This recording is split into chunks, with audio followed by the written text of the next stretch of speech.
My viewers, hi everyone, and as per my scheduled time and date, I have appeared before you with the grammatical item that is participle, gerund, and infinitive. And it's a very important grammatical item, and I fervently hope that all of my viewers will appear or attend my class, my live streaming tonight. And all of my viewers who are interested in learning English, who are interested in speaking and writing English correctly, elegantly, and fluently, are being requested not to delay and join the class so that I may start my lesson. I am going to start my lesson, and my students, my viewers, my patrons, and my well-wishers, those who regularly join, are being requested to attend or to join as early as possible so that I may start my lesson. And before it, I also request all of you to sit with your exercise book and pen so that you may write down what I am telling you, what I am sharing with you, and I am going to discuss the difference between participle and gerund and infinitive. So it's the basic grammatical item. It helps the students to write English correctly, to speak English fluently, and also to communicate in markets, in business places. Thank you very much.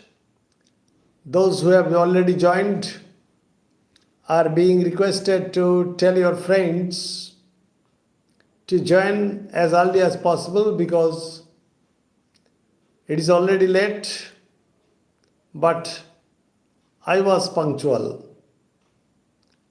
And at the beginning of my sharing my ideas, first of all, I request, or I have the right to request you to like my channel, An Easy Step to English Grammar, to comment that will be reflected on my mobile screen, and also to subscribe so that I may be inspired, encouraged, and enthused. Clear? And if you tell me to teach or share my ideas in bilingual method, that is English and Bengali, I can do so. I have no problem, whatever you like, because I worked as an assistant teacher in English in a higher secondary school in Krishnagore, Nadia, West Bengal. So I can speak both Bengali and English equally. Thank you very much, and let us start. First of all, I am telling you about participle. What is a participle? Participle. Participle is actually a nonfinite verb. Nonfinite verb, and generally followed by an object. Generally, I have used generally. It may be followed by an object and it may not be followed by an object. Hello, my friends. If you can't understand, ask me several times any type of question and I will give you answer. So, participle is a non-finite verb, not principal verb, nor finite verb. It is one kind of non-finite verb and generally followed by an object. For example, participle can be constructed in different ways.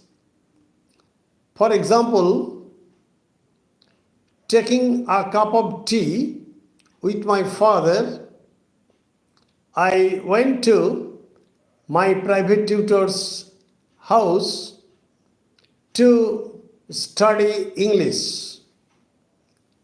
So, taking a cup of tea. Taking is participle, present form of the verb plus ing. Present form of the verb plus ing, and a cup of tea is an object. So, my theory is correct. Participle is a non-finite verb, generally followed by an object. That means participle হলো একটি non-finite একটি অপ্রধান ক্রিয়া যার পরে সাধারণত একটি object থাকে বা কর্ম থাকে। কি করে তুমি কর্ম বুঝবে? তুমি ওই non-finite ভার্বকে কি দিয়ে প্রশ্ন করো, তাহলেই তুমি অবজেক্ট পেয়ে যাবে। Taking a cup of tea, what did I take? And the simple answer is a cup of tea. So there is a cause and effect relation between the two sentences, and the cause part takes participle and the effect part. Somebody is telling me hi, and where are you from, my dear friend? Are you from India or any other country? Just please let me know from where you are joining, and that will be my pleasure. Okay? However, you see that, for example, there are two sentences. I have completed reading the newspaper, The Times of India. I have completed reading the newspaper, The Times of India. And then I took my lunch. Then I took my lunch. So, my friends, you see that there are two sentences, and the first action was I completed reading the Times of India first. So, you may construct participle in two different ways: present participle and perfect participle.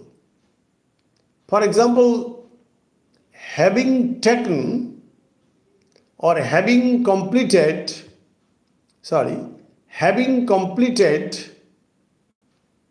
the reading of the Times of India, or having completed the newspaper, the Times of India, comma, I took my lunch.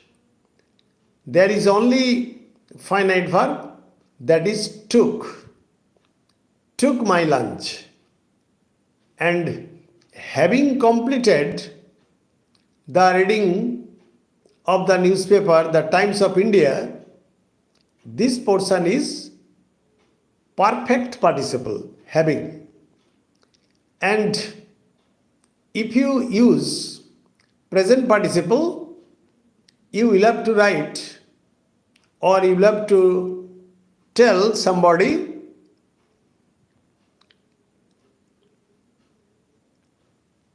for example, completing the newspaper, or completing the reading of the newspaper, the Times of India, comma, I took my lunch. So, completing is actually the example of present participle. Clear? So, participle can be used in two different ways: perfect participle and present participle. Hello, my dear friends. You see, I am telling you three different sentences, and they have cause and effect relation. For example, I watered the plants in the garden. I watered the plants in the garden. I sprinkled insecticide. I sprinkled insecticide. Then I went to my playground. So there are three different sentences. You see, watering the plants of the garden and sprinkling insecticide and going to the playground. The first action is watering. So when there are three sentences, my dear viewers, you must use perfect participle at the beginning. For example, having watered the plants in the garden, having watered the plants in the garden, clear? And sprinkling, that is present participle, and sprinkling insecticide over them, I went to the playground. And there is only one finite verb, that is went. Clear? That is went. And two participles, one is perfect participle and the other is present participles, have been connected by and. Have been connected by and. So it is very easy. Again, I am coming to the definition. Participle is a nonfinite verb, generally followed by an object. Remember it. Now, another kind of participle. Another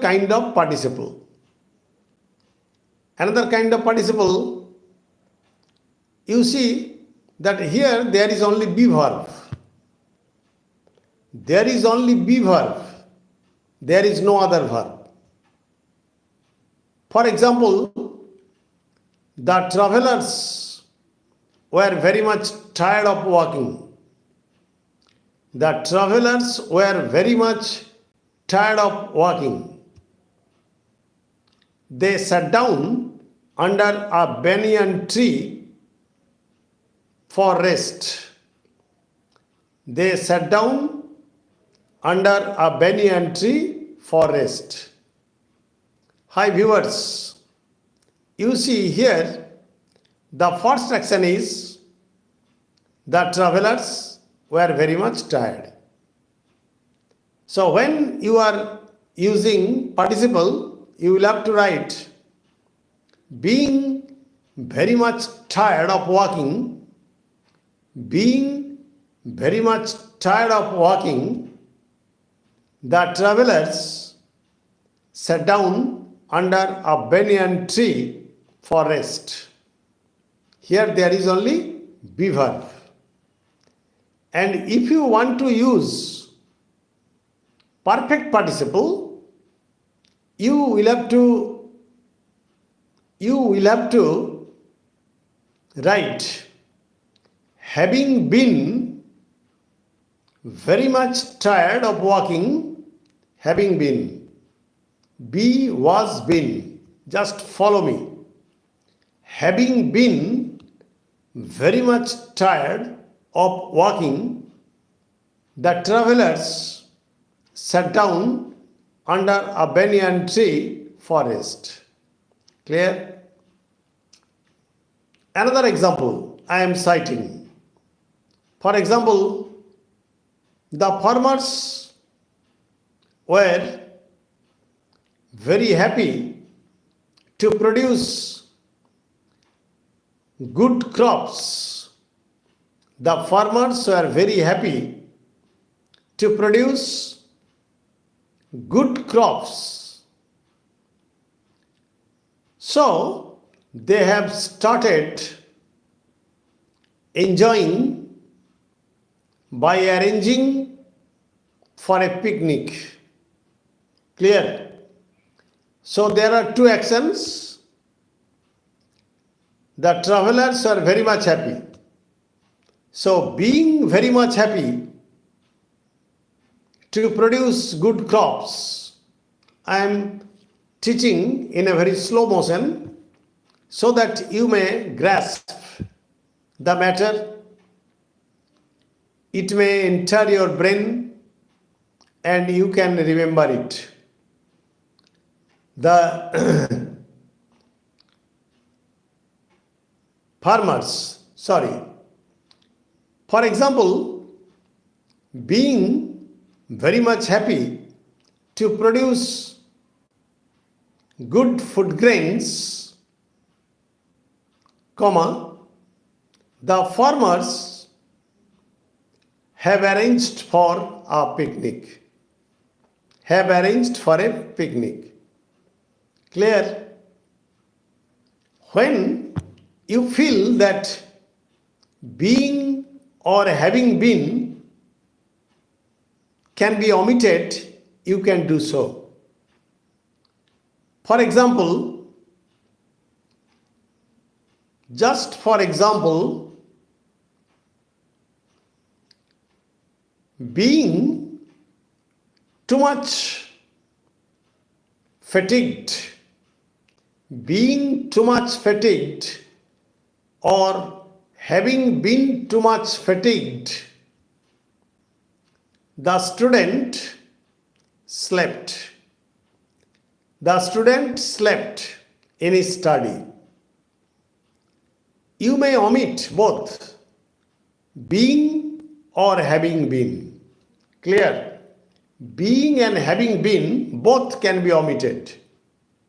You can write too much fatigued,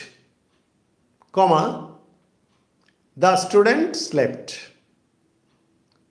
Whatever may be the case, you will have to remember that the subject must be the same person. The subject must be the same person. Clear?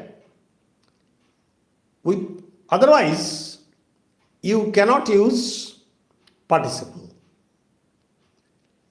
I took a cup of tea, I went to market. That means I is the subject. Having taken a cup of tea or taking a cup of tea, I went to market. So when you use participle, you will have to keep it in mind that the subject must be the same person. Clear? So I have given you two forms of participle. Present participle, perfect participle, participle with being, etc. And now I am giving you another format of participle. For example, a rolling stone gathers no moss. A rolling stone gathers no moss. It is a proverb. It is a saying. So, if it is broken, it will stand as a stone that rolls cannot gather moss. Clear? So rolling, you see, is an adjective.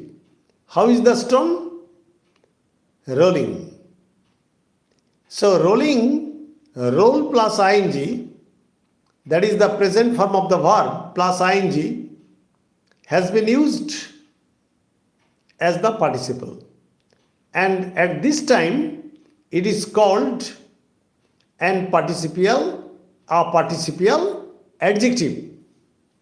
Clear? So, it can be said that a participle is an adjective. A participle is also an adjective and it qualifies the noun. Clear? But retaining some of the properties of the verb.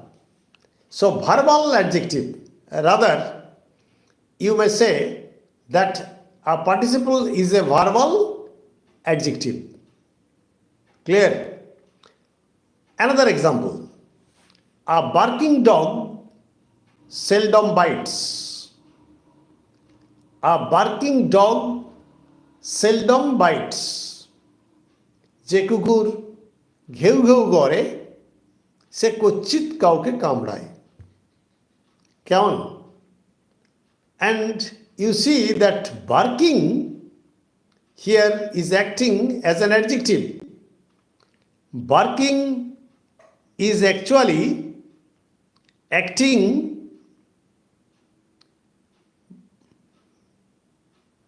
Anubhav has joined, and I think Anubhav can understand what I am saying. A barking dog seldom bites. Anubhav, tell your friends to subscribe, to like, to comment, because I have declared that I am going to discuss participle, gerund and infinitive. But it's my bad luck that I shall not be able to discuss gerund and infinitive tonight. Tonight I am discussing very elaborately what participle is and different forms of participles and how we can use participle. Whatever may be the case. You see, a barking dog seldom bites. So barking is an adjective. Bark is a verb. That means it is the sound produced by the dog. And barking is acting as the adjective to the dog. Clear? Therefore, barking can be called a verbal adjective because bark is the verb and ing is the suffix, and it is a verbal adjective. An adjective which is produced from verb, but it is acting as an adjective. It is also participle. It is also participle. That means a dog that barks seldom bites. Let us give another example. For example, the poacher, P-O-A-C-H-E-R. Poacher means who stealthily or surreptitiously hunts animals in a restricted area. He is called poacher, P-O-A-C-H-E-R. Chora sikari. Clear? In bilingual method, I may call it chora sikari. Clear? For example, the poacher killed the sleeping deer. The poacher killed the sleeping deer. That means the deer which is sleeping. Clear? The deer which is sleeping. So sleep is the verb plus ing. Ing is the suffix. And it has become an adjective. And it is called participle. It is also participle. And what should be the definition? The definition should be participle is a verbal adjective retaining some of the properties of the verb. That means it has not lost all the properties of the verb. It has lost its character. এটা তার চরিত্র হারিয়ে ফেলেছে, verb থেকে adjective হয়ে গেছে, কিন্তু সে এখনো ভার্বই রয়েছে, কিন্তু বর্তমানে সে অ্যাডজেক্টিভে রূপান্তরিত হয়ে গেছে। Clear? So the deer which was sleeping. Clear? Look at the floating clouds. Look at the floating clouds. Clouds which are floating. So float is a verb. Float is a verb and ing is the suffix. And floating has become an adjective. The word floating has become an adjective to the sky, to the clouds. Look at the floating clouds. So, floating is participle here. Clear? He is in a meditating mood. Mood which is, or the man who is meditating. So meditating mood. Meditating is here participle. Meditate, ing meditating. Clear? Thus, I am going to tell you that I can't keep my words or my promise that I will discuss both participle and gerund, gerund and infinitive. Very sorry, I have discussed in detail. First, participle is a verbal adjective retaining some of the properties of the verb. Remember, verbal adjective retaining some of the properties of the verb. Another definition is participle is actually A non-finite verb generally followed by an object, and participle can be used by using being or having been where there is only be verb. Stay safe, stay mellow. Good night, my dear friends, my viewers. And if you repair your grammatical knowledge every night, I will be very much blessed to teach you, and you will be highly benefited. Good night.